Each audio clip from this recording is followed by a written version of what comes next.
Hentikan spekulasi, hapuskan berita yang tidak pasti.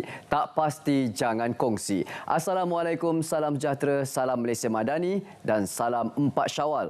Anda sedang menyaksikan Pastikan Sahih edisi Selasa 25 April 2023 bersama saya Nadin Nordin.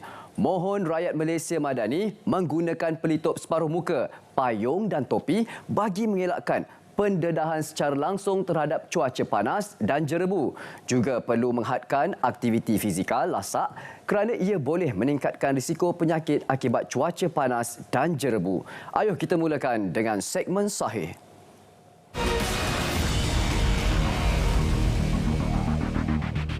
Baik penonton, makluman daripada Jabatan Pengangkutan Jalan Malaysia JPJ mengambil berat isu tular mengenai penjualan nombor pendaftaran dan penggunaan logo JPJ e-bid melalui platform TikTok.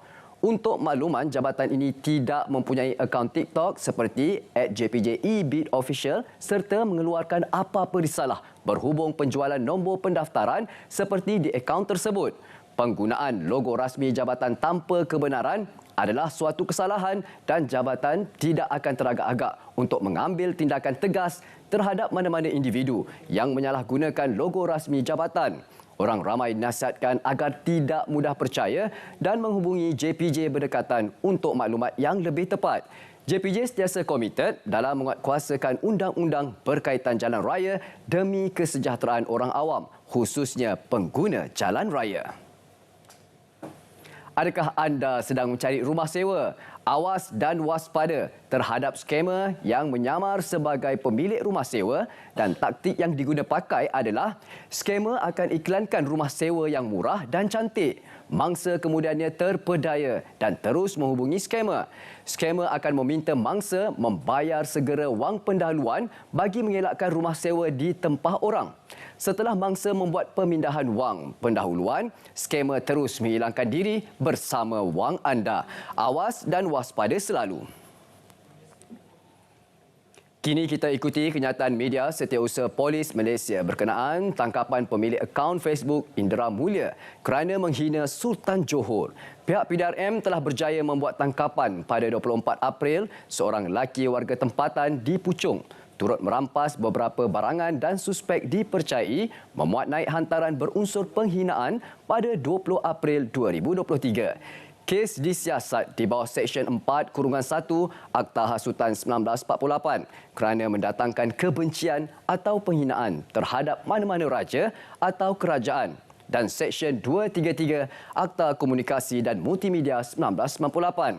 Permohonan reman akan dibuat pada hari ini 25 April 2023 di Ibu Pejabat Polis Daerah Dang Wangi. Orang ramai nasihatkan agar tidak menyalahgunakan kemudahan media sosial dengan berkongsi kenyataan yang boleh mengundang kemarahan dan benci terhadap agama, bangsa, kaum, raja dan seumpamanya. Fahamilah erti 5 prinsip rukun negara dan terapkan dalam kehidupan seharian agar rakyat Malaysia kekal harmoni. Ayuh fahami maklumat ini mengenai penganugerahan kewarganegaraan. Apa yang palsu, apa yang benar? Kita mulakan maklumat palsu terlebih dahulu. Penganugerahan warga negara mempunyai kota tertentu mengikut kaum. Ini adalah palsu. Penganugerahan warga negara diberi sewenang-wenangnya mengikut kepentingan politik juga adalah palsu. Permohonan boleh dipercepatkan dan mendapat kelulusan dengan membuat sejumlah bayaran tertentu kepada ejen. Juga adalah palsu. Lahir di Malaysia, ini biasa kita dengar, apabila lahir di Malaysia automatik menjadi warga negara. Juga adalah palsu. Yang benar adalah penganugerahan warga negara adalah meliputi semua kaum dan permohonan boleh dibuat oleh sesiapa sahaja yang layak dan akan dipertimbangkan untuk kelulusan. Ia diberikan mengikut peraturan undang-undang. Tiada ejen yang dilantik bagi mempercepatkan proses permohonan dan kelulusan. Serta status anak yang dilahirkan adalah berdasarkan status perkahwinan dan kewarganegaraan ibu bapa. Ini pula maklumat penting mengenai cara untuk mendiagnosis PID, iaitu penyakit imun or defisiency primer atau PID yang menjejaskan sel T atau sistem imun secara keseluruhan. Biasanya muncul semasa bayi. Beberapa gangguan yang memberi kesan kepada antibodi mungkin tidak dapat dilihat sehingga seorang itu lebih tua. Tanda-tanda yang mungkin menunjukkan PID termasuk berulang, luar biasa atau sukar untuk merawat jangkitan, pertumbuhan yang lemah atau penurunan berat badan, pneumonia, jangkitan telinga atau sinusitis iaitu sejarah keluarga PID atau penyakit autoimun. Itulah antara gejala dan tanda seseorang yang menghidap PID.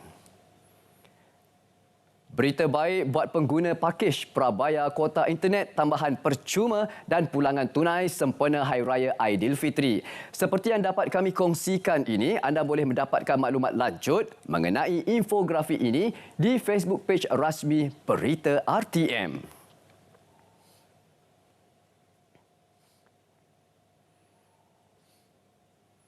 Ini adalah kenyataan media pengarah Jabatan Siasatan dan Penguatkuasaan Trafik JSPT. Untuk makluman, pihak PDRM dan JSPT telah bersiap siaga untuk memastikan aliran trafik yang lancar bagi pengguna jalan raya dan lebuh raya, utama yang pulang atau kembali ke Lembah Kelang. Antara langkah yang dilaksanakan adalah dengan pengaktifan laluan Smart Lane di lebuh raya Utara Selatan dengan kerjasama pihak Plus Berhad, iaitu di kilometer 259 persimpangan Port Dickson hingga kilometer 263 persimpangan Seremban arah utara serta kilometer 19 persimpangan Senai hingga kilometer 27 persimpangan Kulai arah utara. Pihak JSPT mengalu-alukan sebarang info dan maklumat berkaitan kemalangan atau kesesakan luar biasa daripada pengguna jalan raya dan boleh menghubungi Bilik Gerakan Trafik Bukit Aman di talian 03 2266-3356 yang bertugas 24 jam setiap hari. Perhatian, berhenti memandu jika anda microslip, iaitu tempoh tidur yang berlaku sehingga beberapa saat. Individu yang mengalaminya boleh terlelap tanpa disedari. Pejam mata tiba-tiba dah sampai ke rumah. Jangan begitu ya. Antara gejala microslip adalah kelopak mata kuyu, tersengguk-sengguk, menguap berulang kali, mata terkebil-kebil, tersasar dari lorong, kejap-kejap ke kiri, kejap-kejap ke kanan dan mengelamun ke awan biru. Itu adalah gejalanya. Pencegahannya pula adalah jangan terus memandu jika mengantuk. Gerakkan tubuh badan. Dengar radio, terutama sekali radio di RTM. Ajak berbual dengan orang sebelah. Bertukar memandu kalau seorang diri, baik anda berhenti di kawasan rehat dan rawat. Makan vitamin. Pastikan anda mendapat rehat yang cukup sebelum memandu dan berhenti seketika untuk berehat. Tak lari gunung dikejar, biar lambat asalkan selamat. Baik, ada lagi ke yang kurang peka terhadap fungsi lorong di lebuh raya? Harap rakan saya Izzuddin ambil perhatian maklumat ini. Baik, lorong A, lorong kecemasan adalah laluan penyelenggara lebuh raya, penguat kuasa dan bantuan semasa berlaku kecemasan. Ia bukan laluan pintas untuk anda potong kenderaan lain. Ada yang kena tarik telinga sampai ke lutut kalau berbuat begitu. Baik, lorong B pula adalah lorong perlahan bagi kenderaan berat dan kenderaan yang bergerak perlahan. Lorong C atau lorong tengah, laluan kenderaan berat, memotong atau kenderaan ringan yang bergerak lebih laju. Dan lorong terakhir adalah lorong D, iaitu lorong paling kanan adalah laluan untuk memotong bagi kenderaan ringan, bukan laluan memotong untuk kenderaan berat. Pengalaman saya sebagai pemandu, ada juga lori yang menggunakan lorong kanan untuk memotong. Apa yang boleh anda lakukan adalah minta tolong orang sebelah rakam lori tersebut untuk dijadikan bahan bukti dan buat laporan pada pihak berkuasa. Bukan untuk disebarkan di media sosial. Baik, pastikan sahih berat seketika. Hentikan spekulasi, hapuskan berita yang tidak pasti. Tak pasti, jangan kongsi. Baik penonton, kita berat seketika. Kembali selepas ini dalam segmen semasa. Jangan ke mana-mana.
Kembali lagi bersama kami dalam Pastikan Sahih. Ini adalah minit-minit terakhir, adalah segmen notifikasi. Seperti biasa, kami akan war-warkan kepada anda hebahan yang perlu anda ketahui. Baik, kita mulakan dengan Rumah Terbuka Malaysia Madani. Ayo sama-sama kita memeriahkan bersama Yang Berhormat Perdana Menteri.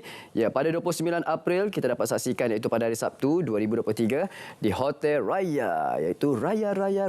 Ya, kita berakhir raya di Hotel Raya. Ya, bermula programnya adalah 10 pagi, seawal 10 pagi hingga 2 petang untuk Rumah Terbuka Malaysia Madani bersama Yang Berhormat Perdana